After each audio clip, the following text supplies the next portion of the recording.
प्यारे कैसे हैं। जोहार जी। मैं एसपी सोरेन। स्वागत है जोहार जी चैनल में। मकसद चर्चा करना अनोखी नज़रियों से। आज का टॉपिक रखे हैं अहमद पटेल, मीर जाफ़र या पॉलिटिकल एडवाइज़र या और कुछ। तो प्यारे, जैसे कि आप लोगों को पता होगा, श्रीमान अहमद पटेल का देहांत हो गया। इसके बाद विभिन्न चैनलों में, यूट्यूब में उनकी कामयाबी की गीत गाया जा रहा है, लेकिन हमारी नज़रिया थोड़ा अलग है, क्योंकि मीडिया ने बोला है कि अहमद पटेल सोनिया गांधी कांग्रेस की हाई कमांड के पॉलिटिकल एडवाइज़र थे। तो पॉलिटिकल एडवाइज़र होता क्या है, ये पहले समझने की चेष्टा करें। हमारे विचार से पॉलिटिकल एडवाइज़र मतलब उसका पहला काम होता है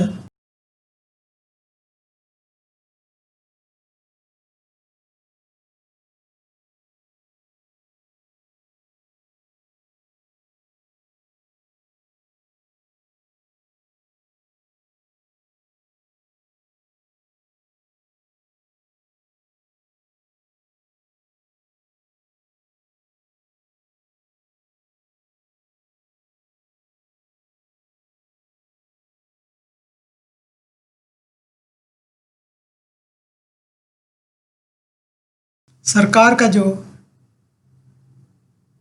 काम है उसको जनता तक पहुंचाए, जो अच्छे काम हैं उनका, और जो गलतियां हैं उसको ढकने की कोशिश करें और सरकार को सुधारे भी। दूसरा काम क्या है, अगर आप गठबंधन में हैं तो गठबंधन में जो सहयोगी होते हैं उनका आशा अभिलाषा बहुत ज़्यादा रहता है। उस आशा अभिलाषा के ऊपर थोड़ा थोड़ा पानी छीटें और साथ में रखें ताकि वो छिटक ना जाए और उनकी कार्यकलाप की वजह से खुद का फजीहत ना हो। तीसरा काम क्या है, खुद का पार्टी को संभाल के रखें। खुद का पार्टी में भी बहुत सारे मीर जाफ़र, जयचंद पैदा हो जाते हैं। उनको आइडेंटिफाई करना है समय से, उनका इच्छा अभिलाषा को पूरा करना है, साथ में रखना है, ज़रूरत पड़े तो जाने भी देना है। तो कोई भी पॉलिटिशियन का यही बड़ा काम होता है। और पॉलिटिकल एडवाइज़र का अगर बोले तो उनका भी यही काम होता है, जिसका वो एडवाइज़र हैं उनको अच्छा से एडवाइस करें। तो प्यारे, इसी परिप्रेक्ष्य में देखेंगे कि उनका जो कार्यकाल रहा वो कामयाबी रहा या और कुछ। जैसे कि आप लोग जानते हैं 1904 से 1914 तक कांग्रेस की सरकार थी अंडर प्रधानमंत्री मनमोहन सिंह। तो उनका पहला जो 5 साल का टर्म था बहुत अच्छा बीता, लोगों ने खुश हुआ, ऑटोमेटिक उनको वोट देके दूसरा टर्म दे दिया। लेकिन दूसरा टर्म में घोटाला, करप्शन की आवाज़ बहुत उठी। उठाया कौन? सरकार का ही एक डिपार्टमेंट होता है CAG, मतलब वो ऑडिट करता है, बताता है कि आपका यहाँ पर कमी है, आपने पैसा खाया है और क्या क्या। अभी क्या है, ये जो सरकार थी कांग्रेस की, उसमें 2 मुख्य किरदार थे। एक तो थे मनमोहन सिंह, जो कि देश के प्रधानमंत्री थे। कांग्रेस पार्टी ने उनकी जिम्मेवारी देश को चलाने में दिया था। और पॉलिटिक्स में जो उथल पुथल होता है, टेढ़ा मेढ़ा चाल होता है, उससे उनका कोई लेना देना नहीं था। ये सब काम वो पार्टी हाईकमांड सोनिया गांधी जी को सौंप दिया था। यानी कि जो भी फैसला हुआ पॉलिटिकल राजनीतिक फैसला, वो उसका जिम्मेवारी सोनिया गांधी का। तो ऐसा क्या हुआ कि 5 साल बहुत बढ़िया चला, अब अगले 5 साल में थोड़ा गड़बड़ हुआ तो इनका तो पूरा दुर्गति हो गई। 50 से भी कम सीट मिला पार्लियामेंट में। तो उसका जिक्र करते हैं, क्या क्या हुआ। घोटाले की बाढ़ आ गई। क्या क्या? 2G स्कैम, अगस्त वेस्टलैंड हेलीकॉप्टर का मामला, और काला धन, स्विस बैंक अकाउंट का काला धन का मामला, कोयला घोटाला, और इस तरह बहुत सारा घोटाला आया। लेकिन पॉलिटिकली कांग्रेस पार्टी ने उसको हैंडल नहीं कर पाया, जनता को समझा नहीं पाया कि भाई ये सब कुछ नहीं है, आईन सम्मत ही ये सारा काम चल रहा है। और वास्तव में कुछ था ही नहीं, क्योंकि 14 के बाद बीजेपी का सरकार आया, 6 साल तो हो गया ना। 6 साल में आईन की अदालत ने इन घोटालों में कोई भी अभी तक प्रमाण नहीं हो पाया है। एक प्रमाण हुआ कोयला घोटाले का, तो फंसा कौन? दिलीप राय। दिलीप राय कौन था? वो बीजेपी वालों का आदमी था, न कि कांग्रेस वालों का। अच्छा, जनता की अदालत में सब कुछ ठीक रहा, लोग समझ गए, जहाँ का लोग को समझना था वो समझ गए। प्रमाण क्या है? अंबुमणि राजा, जो कि तमिलनाडु के शेड्यूल कास्ट संप्रदाय से आते हैं, वो दोबारा इलेक्शन जीत गए। इसी तरह अगस्टा वेस्टलैंड हेलीकॉप्टर के जुड़े ए.के. एंटोनी केरल से चुनाव जीत गए। इसका मतलब जनता की अदालत ने ये बात समझ गया कि ये फर्जी हवाबाजी था, इसके सिवाय और कुछ नहीं था। लेकिन इस फर्जी चीज़, बेबुनियाद चीज़ को तत्कालीन कांग्रेस पार्टी नहीं संभाल सका, जनता को नहीं समझा सका और खुद का दुर्गति किया। तो ये तो एक नाकामयाबी ही हुआ। दूसरी नाकामयाबी क्या रहा?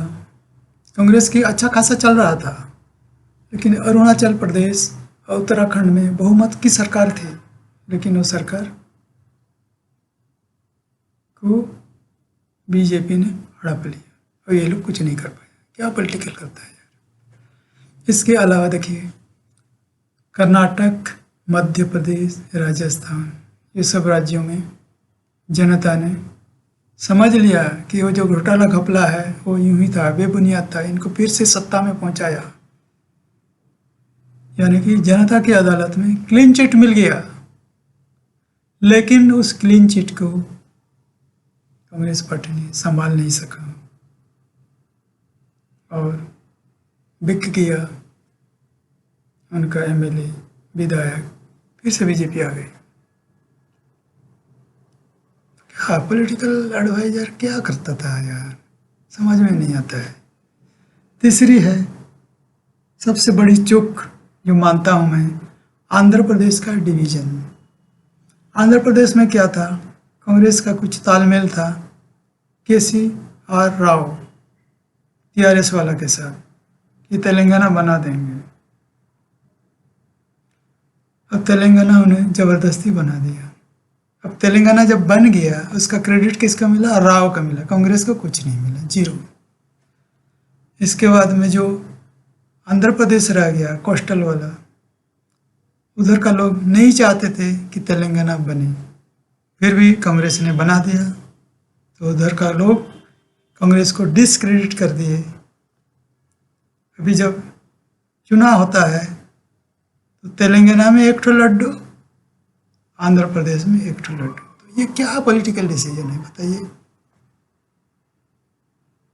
और इसी वजह से ही सरकार का, कांग्रेस का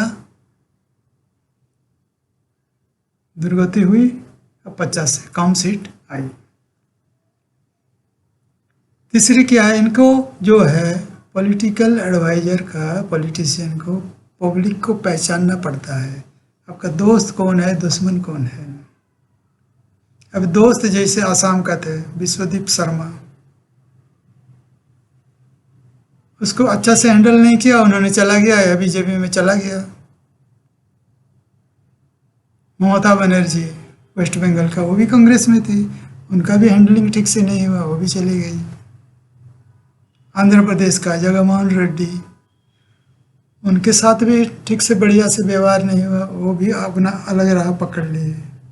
और तीनों ने अपना झंडा बुलंद किए हुए हैं अपना अपना एरिया में, और कांग्रेस को लड्डू लेके घूम रहे हैं ये तीनों जगह। तो ऐसे में आप कैसे कह सकते हैं कि वो बंदा जो पॉलिटिकल एडवाइजर था वो बड़ी कामयाब था। तीसरी मोस्ट इम्पोर्टेंट बात हुई, उन्होंने राहुल गांधी को कांग्रेस का फेस चुन लिया, प्रेसिडेंट तक बना दिया, लेकिन उसका ग्रूमिंग उस तरह से नहीं किया। ग्रूमिंग का मतलब क्या होता है, अगर आपको प्रधानमंत्री बनना है, संगठन को चलाना है, तो आपको कुछ ट्रेनिंग लेना पड़ता है ना। जैसे किसी को भी नौकरी मिल जाता है तो 1 साल का ट्रेनिंग देता है कंपनी, सिखाता है उसको, उसके बाद ही उसको बाहर दिया जाता है। अभी इनका ग्रूमिंग हुआ ही नहीं। 10 साल की मनमोहन सिंह की सरकार चल रही थी, उसमें कोई मिनिस्ट्री ले लेते तो उनको पता चलता कि मिनिस्ट्री कैसे चलता है, ऑफिस क्या होता है, फाइलें कैसे पढ़ा जाता है, क्या समझा जाता है। ऑफिसर लोग तो ऐसे ही कुछ ना कुछ लिख के ले आएगा, उसको पढ़ के समझना पड़ता है, तभी डिसीजन दिया जाता है। वो नहीं हुआ, बस खत्म।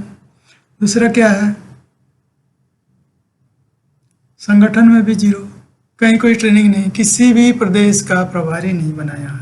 प्रभारी अगर बनते तो आम जनता, पार्टी कार्यकर्ता और अन्य अन्य पार्टी का जो नेता लोग होते, उनसे आदान प्रदान होता है विचारों का, पता चलता कि मनुष्य का स्वभाव क्या है, किसको कैसे हैंडल किया जाए, उसके बारे में कुछ नहीं मालूम। इसीलिए प्रचार हो गया तो वो उनका नाम राहुल गांधी नहीं पप्पू हो गए। और अभी अभी हाल में अमेरिका का पूर्व प्रेसिडेंट बराक ओबामा वो पप्पू वाला अफवाह में मुहर भी लगा दिए कि हाँ भाई सही में पप्पू है। पॉलिटिकल एडवाइजर का और एक काम होता है मीडिया को मैनेजमेंट करना, ताकि मीडिया ऐसा ना करे, एक पक्षिया ना हो जाए, आपकी बात भी रखे, विपक्ष की बात भी रखे, दोनों की बात रखे। लेकिन सरकार में रहते हुए, कांग्रेस की सरकार रहते हुए विपक्ष ने ऐसा काम किया कि मीडिया सरकार का पूरा विरोधी हो गया और ये कुछ नहीं कर पाया। तो दोस्तों पता चल गया मैं क्या कहना चाहता था। तो बंदा पॉलिटिकल एडवाइजर के हिसाब से कामयाब था या नहीं था, आप लोग विचार करें। जहाँ तक हमें पता है अहमद पटेल गुजरात से आते हैं, तो अभी का जो प्रधानमंत्री हैं मोदी, वो भी गुजरात से आते हैं, यानी कि दोनों में कुछ तालमेल है। और हमें लगता है इन्होंने गुजरात के होने की वजह से कांग्रेस के साथ कुछ दगाबाजी की, यानी कि मिर्जाफर बने। जैसे सिराजुद्दौला के साथ मिर्जाफर हुआ करते थे, लेकिन जब अंग्रेज ने सिराजुद्दौला के ऊपर चढ़ाव किया तो मिर्जाफर अंग्रेजों के पाले में चले गए। अहमद पटेल इसी तरह का काम किए हैं अब कांग्रेस को दुर्गति में पहुंचाए हैं, ऐसा दुर्गति में जहां से उठना अभी बड़ा मुश्किल है। जनता तो चाहती है कि कांग्रेस आए, मौका भी दिया, लेकिन फिर भी डूबा है। या तो वो पॉलिटिकल एडवाइजर नहीं थे। अगर वो पॉलिटिकल एडवाइजर नहीं थे तो ये सारे जो मैंने बताया उसका जिम्मेदारी उनका नहीं है। तो पॉलिटिकल एडवाइजर नहीं थे तो क्या थे? पॉलिटिकल एडवाइजर को अभी शॉर्ट फॉर्म कर देते हैं, क्या होगा? पीए। पीए को फिर एक्सटेंड कर देते हैं तो क्या होगा? Personal assistant. पर्सनल असिस्टेंट का काम क्या होता है? जिस व्यक्ति का आप पर्सनल असिस्टेंट हैं उनके साथ कौन आएगा, कब मिलेगा, उससे मिलने देना है या नहीं देना है, उसकी जिम्मेदारी उनका होता है। इसके अलावा मीटिंग सीटिंग होता है तो जो भी बातचीत होता है उसको नोट डाउन कर लिया जाता है और बाद में मीटिंग ओवर होने के बाद जिसका आप पीए हैं उनको अच्छी तरह से समझा दिया जाता है और फाइनल करके कागज रख दिया जाता है। तो हमारे विचार से तो शायद अहमद पटेल पीए थे, और अगर पीए थे तो वो मिर्ज़ापुर नहीं थे। तो प्यारे, वीडियो कैसा लगा? अगर अच्छा लगा तो ज़रूर लाइक करें, शेयर करें, हमारे चैनल को सब्सक्राइब करें, हमारे उत्साह बढ़ाएं ताकि हम इसी तरह एनालिसिस करते रहें। अगर पसंद नहीं आए तो डिसलाइक कर सकते हैं, इसमें क्या? कमेंट दीजिए ताकि हम अपना सुधार करें, क्योंकि कमियां तो है, हर आदमी में होता है। तो कमेंट मिलने से सुधार हो पाता है। तो प्यारे, वीडियो को देखे इसलिए धन्यवाद, और आने वाले वीडियो को भी देखते रहिएगा। अब आपका होस्ट SP सोरेन को दे इजाज़त।